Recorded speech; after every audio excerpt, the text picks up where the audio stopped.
नमस्कार, आप देख रहे हैं जवाब तो देना पड़ेगा और आपके साथ में विजेंद्र सोलंकी। राजस्थान में पंचायत समिति और जिला परिषद के चुनाव पर सबकी नजरें टिकी हैं। नजरें इसलिए भी टिकी हैं क्योंकि बीजेपी इनको जीतकर कांग्रेस के शासन को चुनौती देने की रणनीति पर काम कर रही है, तो वहीं कांग्रेस इनको जीतकर बीजेपी को करारा जवाब देने की तैयारी में है। लेकिन तय जनता को करना है, क्योंकि एक तरफ बढ़ती महंगाई और पेट्रोल डीजल के बढ़ते दामों के साथ साथ बढ़ती बेरोजगारी है, जिसके लिए कांग्रेस सरकार केंद्र की मोदी सरकार को जिम्मेदार ठहरा रही है। वहीं दूसरी तरफ बीजेपी है, जो प्रदेश में बढ़ते अपराध, सरकार की गुटबाजी और कोरोना में प्रदेश सरकार के प्रबंधन को निशाने को लेकर कांग्रेस को चुनौती दे रही है। इसके लिए सभाएं की, रैलियां की, डोर टू डोर प्रचार किया, लेकिन इस दौरान किस जिले में क्या मुद्दे रहे, जनता का रुझान क्या रहा, चुनाव प्रचार कैसा रहा, ये हम आपको बताएंगे। जनगण का क्या रहा मन, क्योंकि ये है पंचायत का रण।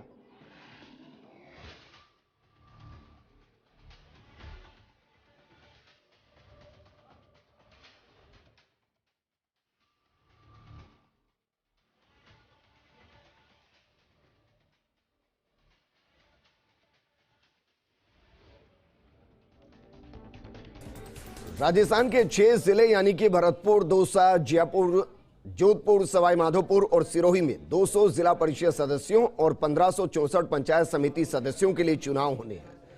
और ये चुनाव 3 चरणों में 26, 29 अगस्त और 1 सितंबर को होंगे। दोनों पार्टियों के अलावा अन्य ने भी जमकर जोर लगाया, लेकिन मुद्दे क्या रहे और वोट का आधार क्या बनाया गया, इस पर बात करने के लिए हमारे साथ मौजूद हैं कांग्रेस नेता RR तिवारी जी, आम आदमी पार्टी से योगेंद्र गुप्ता जी हमारे साथ हैं।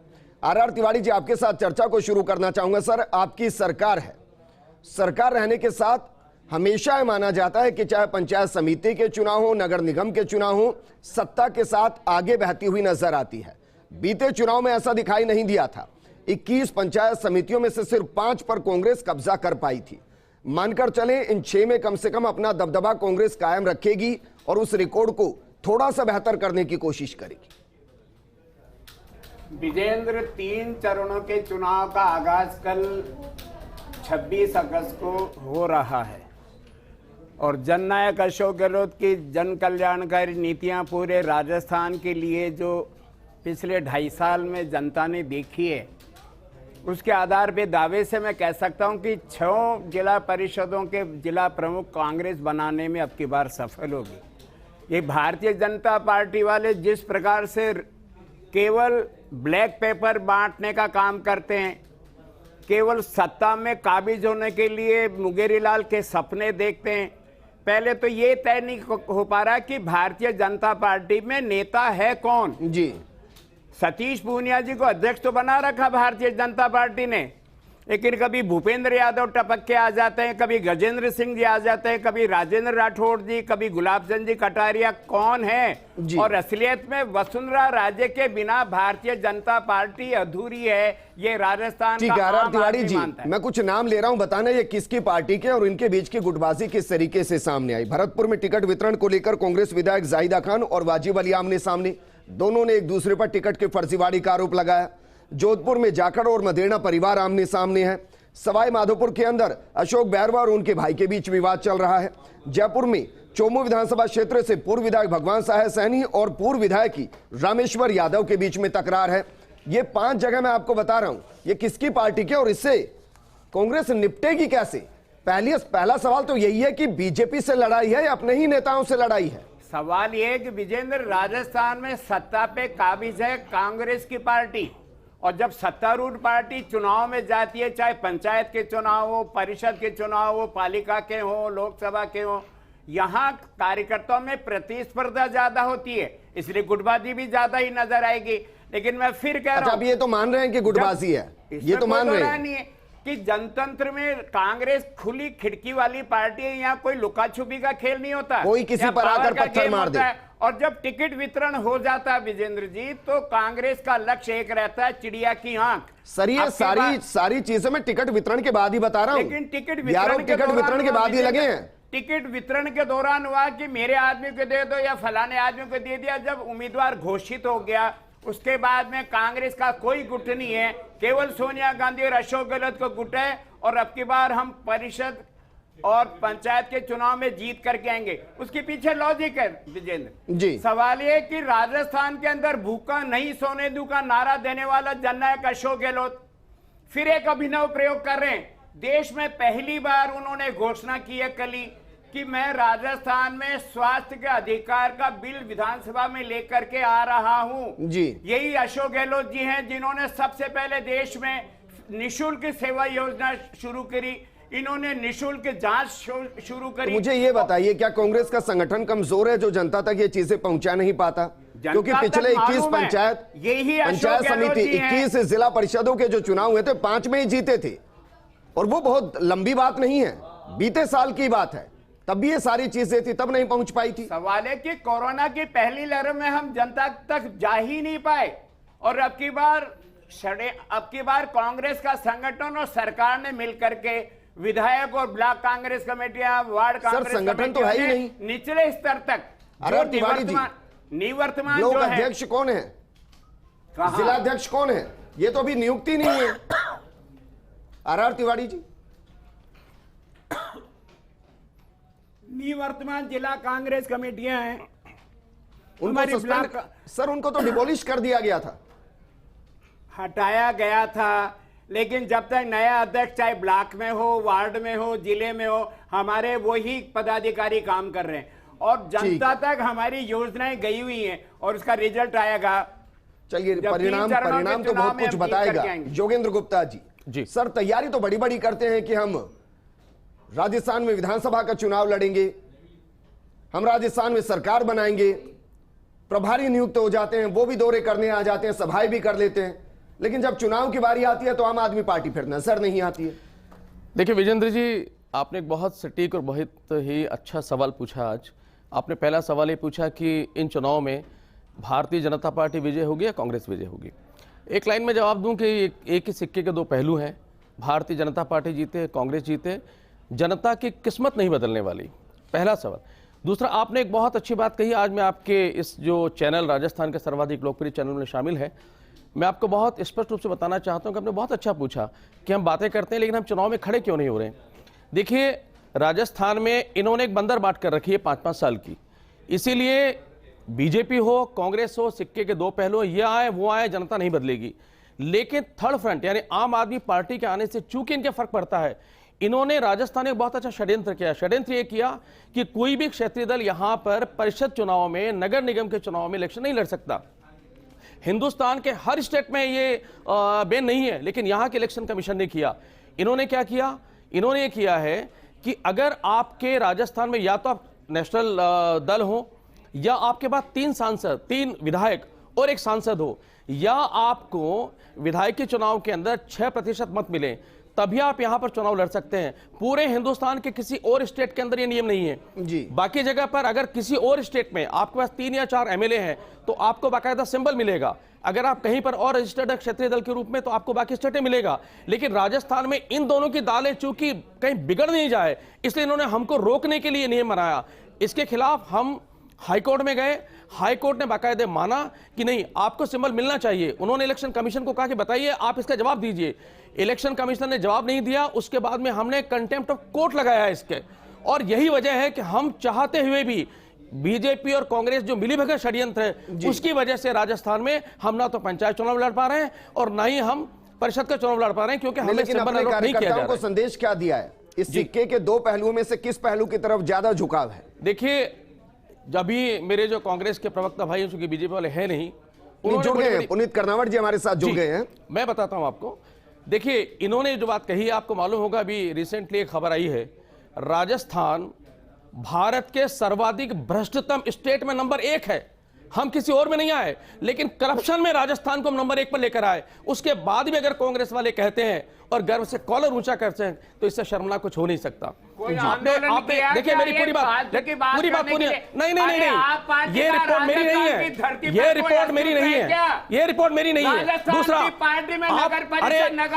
नगर निगम में चुनाव देखिए, लड़े क्या? आप कोरोना की बात करते हैं, आपका अस्तित्व क्या है? अरे मैं अस्तित्व यही आपका घमंड है, यही आपका घमंड है, यही घमंड बोल रहा है आपका। पानी है या नहीं है? ना ये घमंड आपका है, ये जनता घमंड देख रही है, ये जनता आपका घमंड देख रही है, और हम इस घमंड को ब्रेक नहीं कर पाए, इसलिए षड्यंत्रपूर्ण ग्रुप ने आपने हमको सम्मेलन नहीं किया, हमको चुनाव में नहीं करने दिया। पार्टी ने कभी जनता के मुद्दे उठाए क्या? अरे जनता के मुद्दे, विजेंद्र जी, देश की सर्वाधिक महंगी बिजली आप इस चेक में दे रहे हैं, जब बिजली का बिल लेकर आता है, अरे आप भी पीड़ित हैं उससे, और आप कह रहे हैं सुशासन दे रहे हैं। टोपी लगा करके आम पार्टी के नाम पर योगेंद्र गुप्ता जी मान लिया सर, योगेंद्र गुप्ता जी रखना हमारा काम नहीं है, योगेंद्र गुप्ता जी रख रहे हैं पिछले 64 ठीक है, योगेंद्र गुप्ता जी सर, आम आदमी पार्टी खुद को तो जनता की ही पार्टी कहती है जी, चाहे वो दिल्ली में हो या राजस्थान में नई नई जमीन जमा रही हो। आम आदमी पार्टी की शुरुआत भी आंदोलन से हुई जी। अरविंद केजरीवाल मुझे लगता है देश के इकलौते मुख्यमंत्री होंगे जो मुख्यमंत्री रहते हुए धरने पर बैठ गए थे जी, ये सच है ना सर जी। तो जिन मुद्दों को आप गिना रहे हैं, अगर चुनाव नहीं लड़ पाते, सड़कों पर आने से कौन रोक रहा है आपको? देखिए, जहां तक अरविंद केजरीवाल जी का सवाल है, दिल्ली में जो नजीर पेश की गई आप भी जानते हैं, ऑफ द रिकॉर्ड हमारे कांग्रेस के भाई भी मुझसे सवाल पूछते हैं कि उनको सैल्यूट करना पड़ेगा। एक दूसरा, आपने जो कहा धरने बैठे दिल्ली में, चूंकि वो अच्छे काम कर रहे हैं, हम सिर्फ काम की राजनीति करते हैं। सर मैं तो राजस्थान की बात कर रहा हूं। आप अगर ये कहेंगे सबसे महंगी बिजली है, अगर आप ये कहेंगे कि सबसे भ्रष्ट सरकार है जी, अगर आप ये कहेंगे तो इनके खिलाफ सड़कों पर मोर्चा खोलेंगे या नहीं खोलेंगे? नहीं, बिल्कुल खोल रहे हैं। हमने बिजली का बाकायदा बहुत बड़ा आंदोलन किया जा रहा है। अगले महीने हम यहाँ पर राजस्थान में बहुत बड़ा एक धरना प्रदर्शन यहाँ करने जा रहे हैं। अगर आप देखेंगे तो कल मैं आपको बता दूं, सुनिए, कल सूरतगढ़ में जनता पार्टी के नरेंद्र मोदी, बीजेपी नेता पुनीत कर्नावट जी हमारे साथ जुड़ गए हैं। पुनीत सर रुक जाइए, वो दूर बैठे हैं, उन तक आवाज पहुंचने में दिक्कत होगी। पुनीत कर्नावट जी हमारे साथ जुड़े हुए हैं। पुनीत कर्नावट जी, बीते जिला परिषद के चुनाव में बीजेपी ने बेहतरीन परफॉर्म किया था, क्या उस परफॉर्मेंस को इस दौरान कायम रखा जाएगा या आप भी कंफ्यूज हैं कि ना जाने कौन कौन से नेता कहां कहां उलझे पड़े हैं और उस उलझन में वोट किसकी तरफ कहां जाएगा कोई नहीं जानता? हमारे सामने कोई उलझन नहीं है। हमारे सामने सिर्फ एक लक्ष्य है कि राजस्थान की जनता को हम इस कांग्रेस के कुशासन से जल्द मुक्त करा सके जी, और ये कुशासन को जनता उखाड़ने के लिए तैयार है। आपने पिछले जिला परिषदों के चुनाव देखे हैं, पंचायतों के चुनाव देखे हैं, जिस प्रकार कांग्रेस का सफाया हुआ वो अपने आप में ऐतिहासिक है। सत्ता में रहता हुए कोई दल पंचायतों के चुनाव में और जिला परिषद के चुनाव में इतनी बुरी शिकस्त का है, ऐसा राजस्थान के इतिहास में कभी नहीं हुआ। अब कभी इसलिए नहीं। पुनीत कर्नावट, आपको किसान दिल्ली की सड़कों पे घेरे हुए आज 10 महीने से बैठा है। पुनीत कर्नावट, देश के किसान को 100 रुपए में डीजल खरीद करके खेत को बोना पड़ता है। पुनीत कर्नावट, मेरी माँ बहन को 900 रुपए में गैस का सिलेंडर भर करके अपने परिवार को रोटी बनाने के देना पड़ रहा है। पुनीत कर्नावट, उस समय ऐसे हालात नहीं थे। आज देश के अंदर आप लोगों ने जो तांडव कर रखा है महंगाई का, भय भूख और भ्रष्टाचार मिटाने वाली पार्टी, आज देश में पूरे देश में भय का वातावरण है, देश के अंदर भुखमरी है और तमाम राजधानी बना। अरे आप जो देश को कंपनियों को जो असर कांग्रेस ने खड़ा किया, पुनीत कर्नावट, आप लोगों ने करोड़ों रुपए लेकर के अपने 5-7 पूंजीपति मित्रों को आपने देश के सारे असर को बेचने का आपने कांग्रेस का राजस्थान की 6 जिलों की जनता आपको बता देगी। पुनीत कर्नावट, ठीक है आर तिवारी जी, अब सुन लेते हैं उनको। पुनीत कर्नावट जी, ये तो सच है कि सर जनता महंगाई से त्रस्त है, ये तो सच है कि पेट्रोल डीजल और घरेलू गैस के दामों से त्रस्त है, खाद्यान्न तेलों के दामों से त्रस्त है, ये तो सच है। फिर किस आधार पर वोट मांगेंगे? आप मुझे बोलने देंगे और तिवारी साहब टोका टाकी नहीं करते जी, तो मैं आपकी हर बात का तैयार हूं जी। आज चुनाव पंचायत के हो रहे हैं, जिला परिषद के हो रहे हैं, हम सब जनता की अदालत के अंदर हैं और जनता की अदालत बताएगी कि किस प्रकार का शासन कांग्रेस राजस्थान में दे रही है और किस उन्हें जड़ से उखाड़ फेंकने के लिए तैयार है कांग्रेस का मतदाता। मैं भी ग्रामीण क्षेत्र के अंदर जाकर आ रहा हूं। नहीं, मुझे ये बताइए पुनीत कर्नावट जी, इन सवालों के जवाब क्या दिए? जनता ने पूछा तो होगा कि साहब 108 रुपए पेट्रोल है, खेती करना मुश्किल हो गया, डीजल 100 के ऊपर पहुंच गया है, घरेलू गैस सिलेंडर आपका 800 से ऊपर पहुंच गया है। जनता ये तो पूछ रही होगी ना सर, इनका जवाब क्या देते हैं?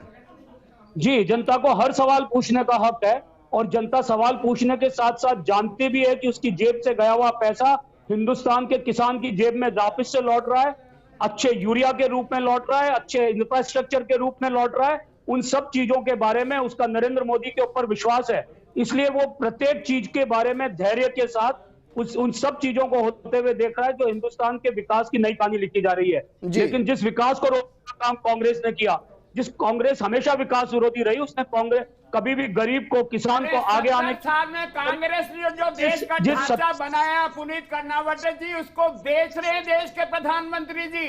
अपने 5-7 अरबपति मित्रों को किराए पे दे रहे हैं या लीज पे दे रहे हैं। अरे वो असर तो आपकी हमारी है, देश के करोड़ों लोगों की है। हमारे इनकम टैक्स से बनी हो सारी कंपनियां। आज आपने देश में केवल पूंजीपतियों का सरकार बनाने का ठेका ले रखा है। विजेंद्र जी, ठीक है आर तिवारी जी रुक जाइए, क्योंकि आवाज एक दूसरे के पास पहुंचेगी नहीं। पुनीत कर्नावट जी, बहुत सीधा सवाल कर रहा हूं, सीधा जवाब दीजिएगा। अगर जीत गए जिला परिषद के चुनाव तो कौन जीतेगा, और अगर हार गए तो हार किसकी होगी, तो स्पष्ट होगा, यह बता दीजिए कम से कम। मैं आपका प्रश्न नहीं सुन पा रहा हूं। चुनाव हमेशा जनता ही जीतती है, और मैं आपको बता रहा हूं जनता कांग्रेस को जड़ से उखाड़ फेंकने के लिए तैयार है। आप इंतजार कीजिए। सर मैं ये कह रहा हूं कि अगर इस चुनाव में 3 चरणों के जो चुनाव हो रहे हैं उसमें अगर बीजेपी को शिकस्त मिली तो हार किसकी होगी? ये प्रश्न मुझे आप कब पूछिएगा, जब चुनाव के परिणाम आ जाएं। आप चुनाव के परिणाम देखिए, चुनाव के परिणाम तक इंतजार कीजिए। जनता की नब्ज को हम भी जानते हैं, हम भी पहचानते हैं। अच्छा ठीक है, तो ये बता दीजिए चुनाव लड़ा किस मुद्दे पर जा रहा है? मोदी जी के चेहरे पर, सतीश पूनिया जी के चेहरे पर, या फिर उन नेताओं के चेहरे पर जो अलग अलग जिलों से सांसद हैं, विधायक हैं, उनके चेहरों पर चुनाव लड़ किसके चेहरे पर रहे हैं? भारतीय जनता पार्टी अपनी रीति नीति के आधार पर, अपने घोषणा पत्र के आधार पर, अपने जन समर्थन के आधार पर, अपने कार्यकर्ताओं के आधार पर चुनाव लड़ती है। भारतीय जनता पार्टी आज जब गांव का चुनाव लड़ रही है, जिला परिषद का चुनाव लड़ रही है, तो गैलेक्सी ऑफ लीडरशिप है हमारे पास हर गांव तक। हम उनके चेहरे पर चुनाव लड़ रहे हैं, हमारे प्रदेश नेतृत्व के चेहरे पर चुनाव लड़ रहे हैं, केंद्र सरकार की उपलब्धियों के दम पर चुनाव लड़ रहे हैं। ठीक है, योगेंद्र गुप्ता जी भूमिका क्या समझे सर? क्योंकि जिस तरीके का कानून, जिस तरीके के नियम आप कह रहे हैं, उसका मतलब ये कि जो भी पहला चुनाव आप लड़ेंगे वो विधानसभा का चुनाव होगा, उससे पहले चुनाव लड़ नहीं पाएंगे, और जब लड़कर कुछ जीत गए तब इन चुनाव में फाइट करेंगे। तो मुझे बताइए कि इस चुनाव में आम आदमी पार्टी की भूमिका क्या रहेगी? देखिए, भूमिका का जहां तक सवाल है, हम तो जनता से ये कहते हैं कि अगर आपको कोई कैंडिडेट अच्छा दिखता है तो आप उसको जिताएं, क्योंकि अगर भाजपा जीतेगी या कांग्रेस जीतेगी तो मैंने पहले भी कहा सिक्के के 2 पहलू हैं। जहां तक भाजपा का सवाल है तो भाजपा के कई चेहरे हुए, कोई इधर चला कोई उधर चला, ये गारंट में फिट बैठ रहा है। अभी अरुण सिंह जी आए थे, वो कह गए कि अगला जो चुनाव लड़ेंगे वो पूनिया जी के नेतृत्व में लड़ेंगे और उनके नेतृत्व में कमल खिलाएंगे। उसके बाद में रोहितास जी कहते हैं नहीं, अगर वसुंधरा जी नहीं आएगी तो दूसरा कोई आएगा ही नहीं। उधर जो नेता प्रतिपक्ष, उप प्रतिपक्ष है राजेंद्र राठौड़ जी, वो अपने कॉलर ऊंचे कर रहे हैं कि भाई मैं नेता उप प्रतिपक्ष हूं तो सीएम के ऊपर तो मेरा दावा बनता है। इसके अलावा बहुत सारे देखिए हो क्या रहा है राजस्थान में जनता के दोनों नहीं सोच रहे हैं, ये सिर्फ सत्ता की सोच रहे हैं।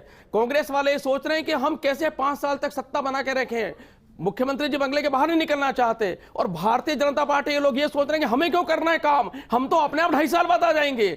तो दोनों ने क्या बंदर बांट कर रखी है कि हमें 5 साल बाद जाना है तो काम नहीं करना, हमें 5 साल बाद आना है तो काम नहीं करना, तो दोनों ने कर रखा है। इस सारे जो ब्रेकआउट है, जो ब्रैकेट इन्होंने बना रखा है, जो काकस बना रखा है, और जो षड्यंत्र पूर्वक हमको इन चुनाव में भाग लेने से जो रोका इन्होंने, योगेंद्र यादव जी आप मतदाता के विवेक पर क्वेश्चन सवाल कर रहे हैं सर। 5 सेकंड में फिनिश कर दूं कि जनता ये कह रहे हैं कि हमारा मतदाता इतना भोला है, उसको पता नहीं किसको जिताना है। सर ये गांव बस्ती के चुनाव होते हैं, उनको बेहतर तरीके से पता होता है कि हमारे हित में कौन काम करने वाला है।